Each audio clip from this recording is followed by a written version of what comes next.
Janvier 2025, des incendies de forêt font rage dans le sud de la Californie.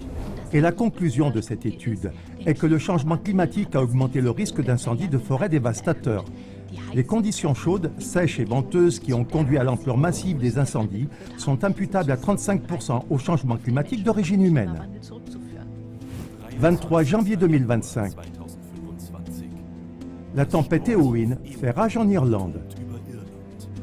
Il existe des liens plausibles entre les tempêtes extrêmes comme celle d'aujourd'hui et le changement climatique. Et nous verrons des tempêtes plus violentes en raison des réchauffements. 28 mai 2025. Blatton, un village de montagne suisse, est en grande partie détruit par une avalanche de débris et de glace. Le professeur Michael Trotblatter dirige la chaire des mouvements de terrain à l'Université technique de Munich. Il suppose que l'événement survenu en Valais est lié au changement climatique. Début juillet 2025, inondation gigantesque au Texas. Est-ce la faute du changement climatique? Ce n'est pas seulement de cette manière que le changement climatique rend les tempêtes tropicales plus dangereuses. On peut donc s'attendre à ce que des intempéries plus extrêmes et potentiellement plus meurtrières deviennent plus fréquentes avec le changement climatique. 27 juillet 2025. La Grèce et la Turquie luttent contre une chaleur record et des incendies de forêt. Le changement climatique, un accélérateur d'incendies. Les scientifiques considèrent que le changement climatique est le facteur déterminant derrière les conditions de plus en plus extrêmes. Ce ne sont là que quelques exemples de la manière dont les médias du système ont couvert les catastrophes naturelles cette année. Avez-vous reconnu le fil conducteur? Le bouc émissaire de ces catastrophes est toujours le changement climatique prétendument causé par le CO2. En effet, la ZDF définit la cause de ce changement climatique comme suit sur son site internet. Le changement climatique se poursuit. Il sera atténué si nous émettons moins de CO2 et d'autres gaz à effet de serre. Cette affirmation absolue de la chaîne ZDF et d'autres médias selon laquelle le changement climatique n'est dû qu'aux gaz à effet de serre est toutefois ébranlée jusqu'à ses fondements si on laisse s'exprimer à côté du mainstream les contrevoix des plateformes d'information libres et alternatives. En voici deux exemples.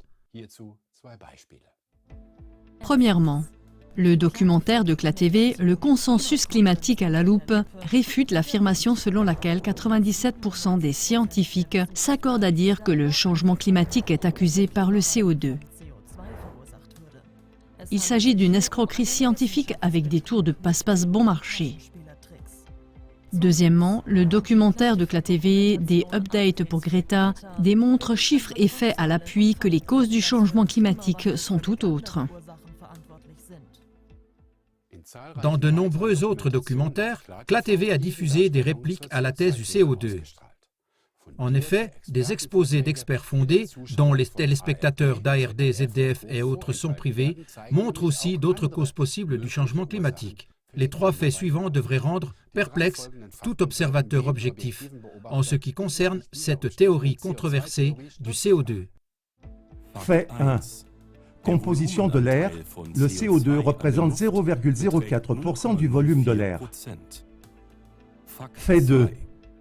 La part de CO2 dans l'air sur laquelle l'homme peut réellement agir est d'environ 4%. Ainsi, l'homme ne peut influencer que 4% du 0,4% de CO2 contenu dans l'air, soit environ 0,0016% de la quantité d'air totale.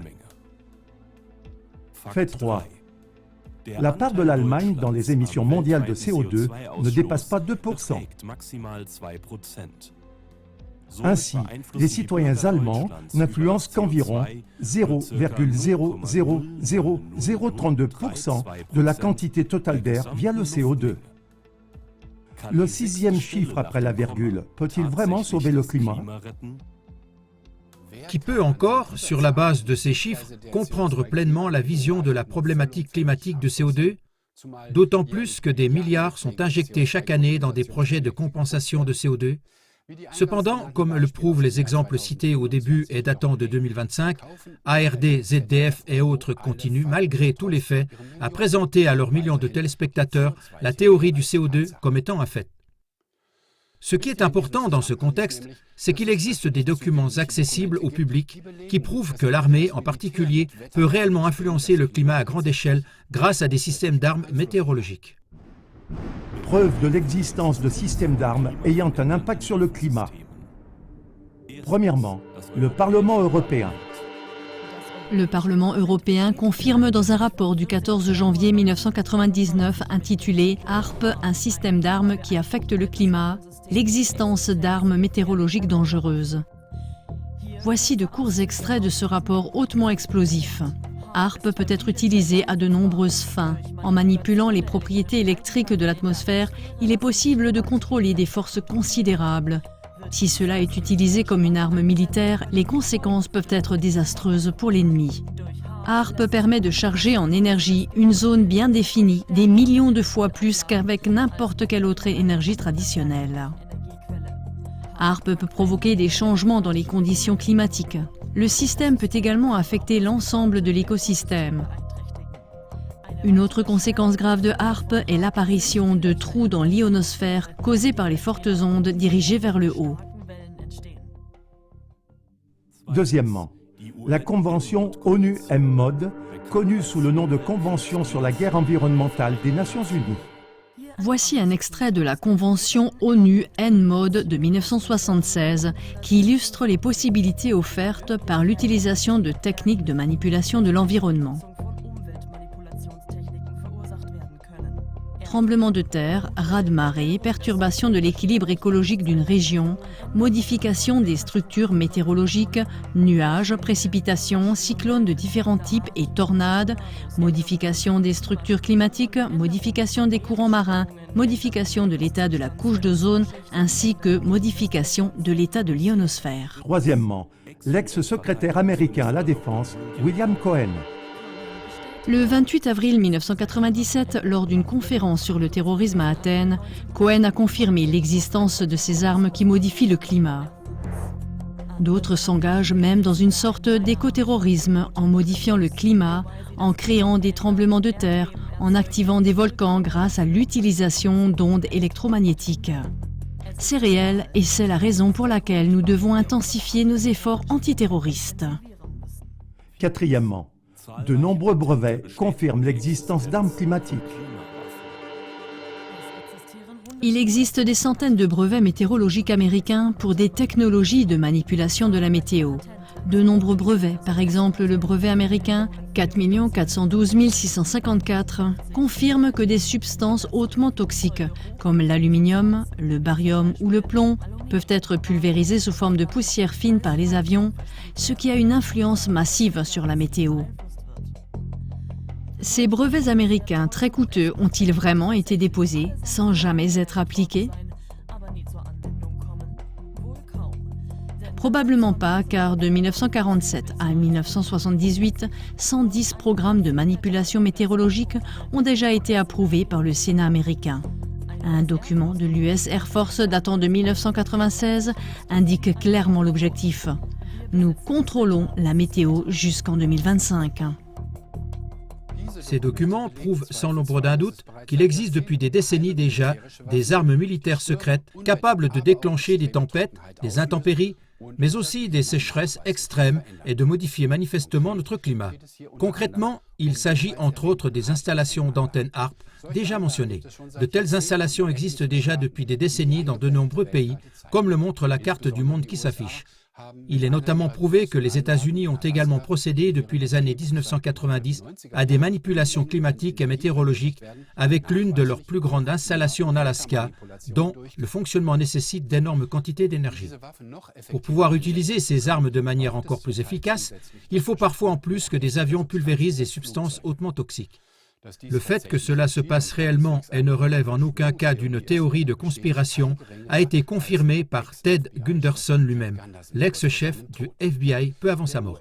Le docteur Anthony Hilder, pionnier américain du renseignement, a rapporté, preuve médicale à l'appui, que Gunderson n'était pas mort de mort naturelle, mais avait été empoisonné. Les documents cités par Gunderson, ainsi que sa déclaration personnelle, éclairent d'un jour nouveau le débat omniprésent sur le climat de ces dernières années. Et certes, toutes les catastrophes naturelles n'ont pas été provoquées par des armes météorologiques. Mais en ce qui concerne les reportages des médias de masse, il est urgent de se poser les deux questions suivantes. Premièrement, pourquoi la théorie du CO2 est-elle constamment présentée au peuple comme une science sûre? Deuxièmement, pourquoi, d'autre part, les armes météorologiques militaires secrètes, dont il est prouvé qu'elles nuisent à notre climat, sont-elles totalement occultées, voire niées dans le débat sur le climat?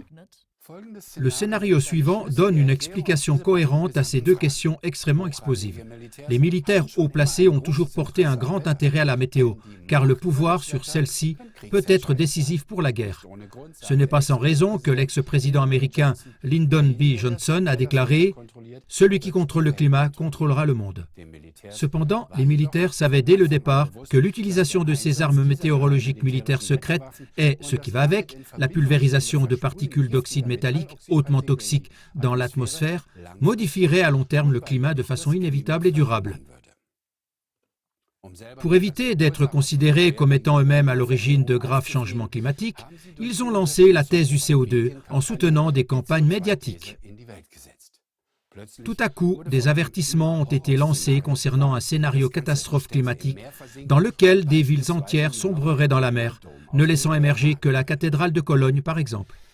Parallèlement, des voix de scientifiques se sont élevées pour présenter au peuple le bouc émissaire climatique de CO2.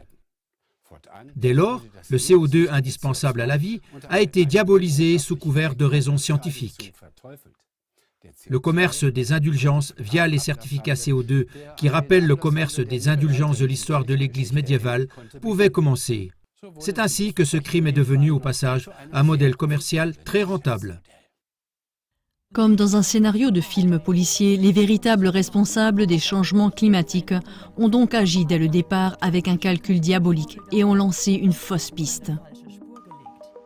Pour pouvoir continuer à expérimenter en secret les armes climatiques criminelles sans être reconnus, il fallait faire porter tous les changements climatiques sur le bouc émissaire CO2. Derrière une thèse du CO2 prétendument prouvée par la science, les véritables criminels du climat ont toujours pu se cacher dans l'ombre. Ainsi, la théorie du CO2 se révèle finalement être une simple manœuvre de diversion pour protéger les véritables responsables. En aucun cas, le public ne devait savoir quel crime sournois était en réalité en train d'être commis. En clair, cela signifie aussi que l'ensemble du mouvement pour le climat sincère a été instrumentalisé et détourné à des fins criminelles. Des personnes sincères qui se sont engagées pour la protection du climat mondial se sont laissées atteler à la charrette du CO2. Sous le prétexte charitable de sauver le climat et la nature en économisant le CO2, des objectifs militaires et commerciaux ont été poursuivis. Un regard dans les coulisses des criminels climatiques. Le fameux adage « follow the money » suit l'argent est utilisé comme conseil pour analyser les flux d'argent afin de découvrir les motifs, les instigateurs ou les réseaux de corruption. Il est donc logique que ce soit la famille Rockefeller qui sponsorise de manière importante le mouvement climatique axé sur le CO2. La famille Rockefeller joue un rôle de premier plan dans la franc-maçonnerie. Cette société secrète ainsi que les fondations Rockefeller prétendent publiquement soutenir des objectifs caritatifs. Mais quels sont leurs véritables objectifs? L'objectif commun des francs-maçons de haut niveau est d'établir un nouvel ordre mondial avec un gouvernement mondial unique en leur faveur et non pour le bien de la population mondiale. Voici comment David Rockefeller a esquissé le chemin à suivre pour atteindre cet objectif. Nous sommes au bord d'un bouleversement mondial. Tout ce qu'il faudrait, c'est une crise de grande ampleur et les nations approuveront le nouvel ordre mondial. Ces obsédés de la domination mondiale travaillent donc avec des crises de grande ampleur pour amener la population mondiale non seulement à approuver une dictature mondiale, mais aussi à la désirer véritablement. Outre les crises terroristes comme le 11 septembre, les prétendues crises pandémiques, tous les risques de guerre mondiale possibles ou réels, la crise climatique provoquée par les armes météorologiques doit également être comptée parmi les crises de grande ampleur. Pour pouvoir mettre en scène ces crises de grande ampleur, les acteurs de l'ombre ont besoin du soutien des médias de masse. C'est pourquoi David Rockefeller a déclaré il y a de très nombreuses années « Nous sommes reconnaissants au Washington Post, au New York Times, au Time Magazine et à d'autres grandes publications. » Leurs directeurs ont assisté à nos réunions et ils ont tenu la promesse de leur discrétion depuis près de 40 ans. Il aurait été impossible pour nous de développer nos projets pour le monde si nous avions été exposés au feu des projecteurs pendant ces années.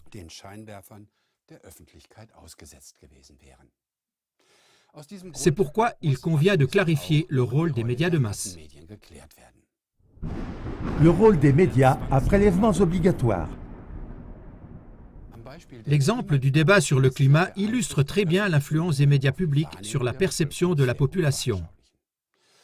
En effet, bien que l'existence des armes météorologiques soit prouvée depuis des décennies, ces armes n'existent absolument pas dans l'esprit du public. Au lieu de cela, le citoyen lambda conclut que les phénomènes météorologiques exceptionnels sont toujours directement liés à l'augmentation des émissions de CO2 causées par l'homme et au changement climatique qui en découle. C'est finalement ce qu'on lui a inculqué pendant des décennies à travers toutes les chaînes des médias du système. D'autre part, le citoyen a été privé d'informations sur les armes météorologiques militaires. Un débat public naissant sur de tels systèmes d'armes a été étouffé dans l'œuf par les médias et la pulvérisation de substances toxiques sur la tête de tous les citoyens a été reléguée au royaume des théories de conspiration.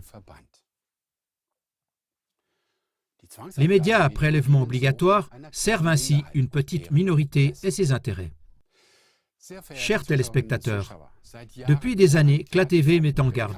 Les médias de masse achetés, en particulier les médias de droit public, font partie des organisations les plus dangereuses au monde. Au lieu de dénoncer les manœuvres criminelles dans le débat climatique, ils les ont dissimulées, devenant ainsi eux-mêmes des complices. Les chaînes ARD, ZDF, ORF, SRF et autres se sont disqualifiées elles-mêmes. Combien de temps encore allons-nous permettre, par exemple, que des substances soient pulvérisées au-dessus de nos maisons et de nos jardins et empoisonnent nos aliments? Le mot d'ordre est donc d'informer les citoyens. Prenez donc maintenant le temps de faire connaître ce documentaire à votre entourage. Pour ce faire, utilisez également les médias sociaux, par exemple WhatsApp, Facebook, TikTok ou même X. Le lien qui s'affiche vous aide à le diffuser.